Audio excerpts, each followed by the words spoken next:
안녕하세요. 한자로드 10번째 시간입니다.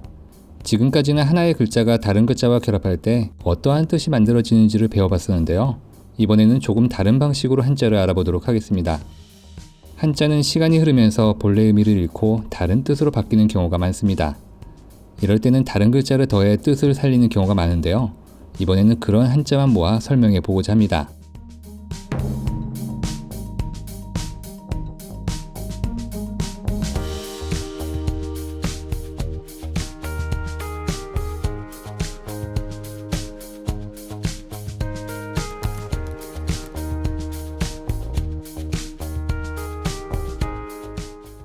첫 번째로 볼 한자는 인간 세자입니다.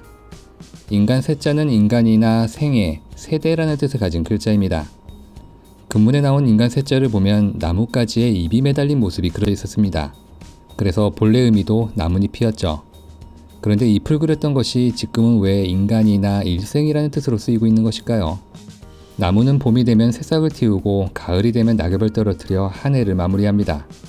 피고 지는 것이 자연의 섭리인 것이죠. 그러니까 인간 세자는 이러한 자연의 섭리를 우리의 일생에 비유하면서 일생이라는 뜻을 갖게 된 글자입니다. 이렇게 본래의 뜻을 잃게 되면서 소전에서는 여기에 나무 목자를 더한 잎 엽자가 만들어지기도 했습니다. 하지만 뜻이 명확히 전달되지 않았는지 다시 여기에 풀초자를 더한 글자가 등장하게 되었습니다. 바로 지금의 잎 엽자입니다.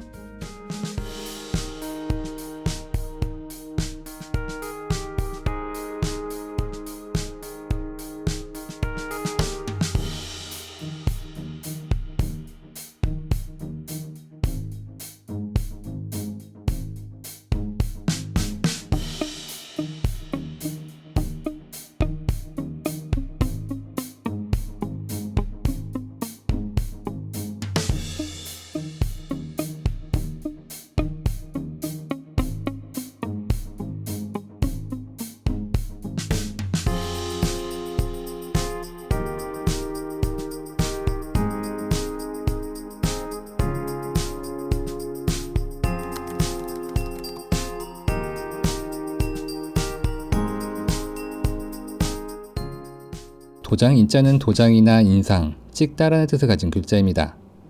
이것은 갑곡문에 그려진 도장 인자입니다. 상단에 있는 것은 사람의 손을 그린 것인데요. 그리고 그 아래로는 무릎을 꿇고 있는 사람이 그려져 있습니다. 이것은 손으로 사람을 짓누르는 모습을 표현한 것입니다. 그래서 도장 인자의 본래 의미도 누르다였죠. 하지만 중국의 도장 문화가 발달하면서 도장이란 뜻으로 바뀌어버렸습니다. 도장은 눌러 쓰는 것이다 보니 뜻이 바뀌어버리게 된 것이죠. 그래서 후에 여기에 손수자를 더한 누를 억자가 만들어지면서 누르다라는 뜻을 대신하게 되었습니다. 도장 인자에 다시 손을 그려 누르는 행위를 표현한 것이죠.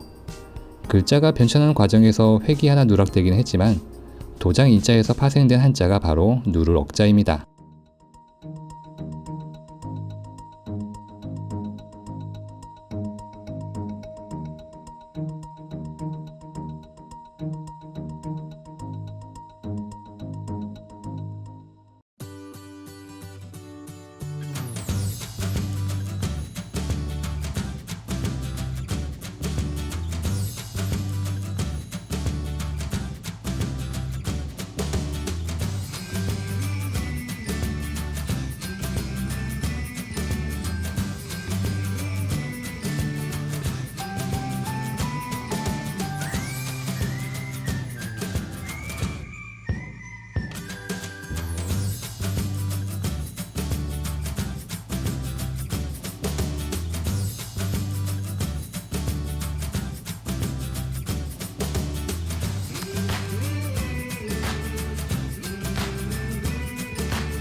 나앙자는 나나 자신이라는 뜻을 가진 한자입니다.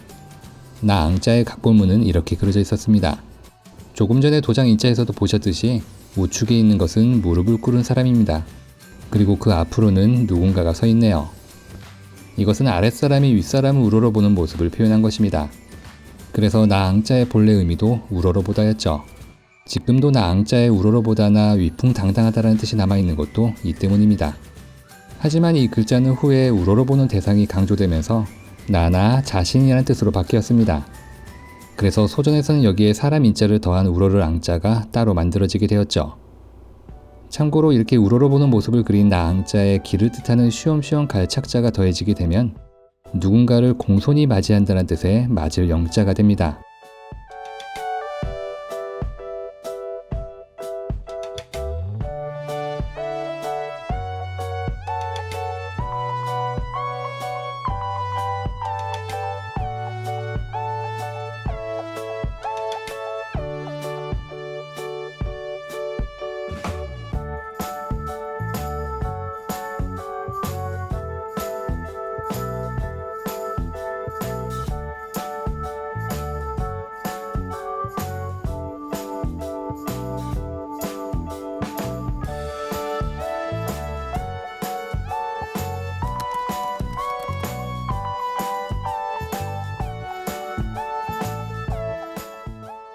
잠깐 경자는 잠깐이나 잠시라는 뜻을 가진 글자입니다.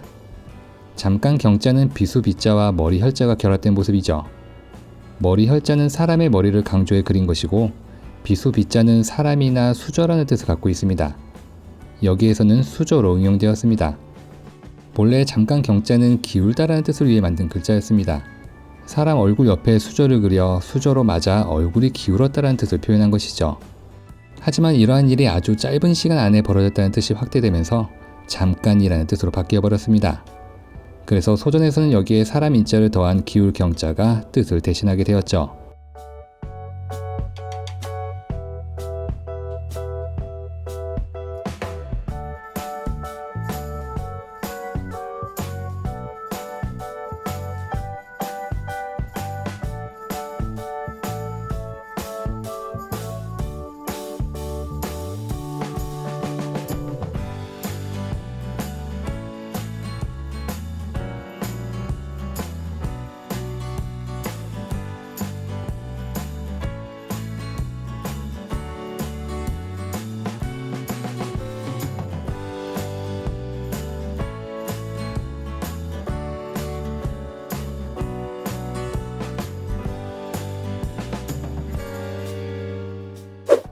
이번에는 확장된 글자가 별로 없는 것만 모아서 설명을 드렸는데요.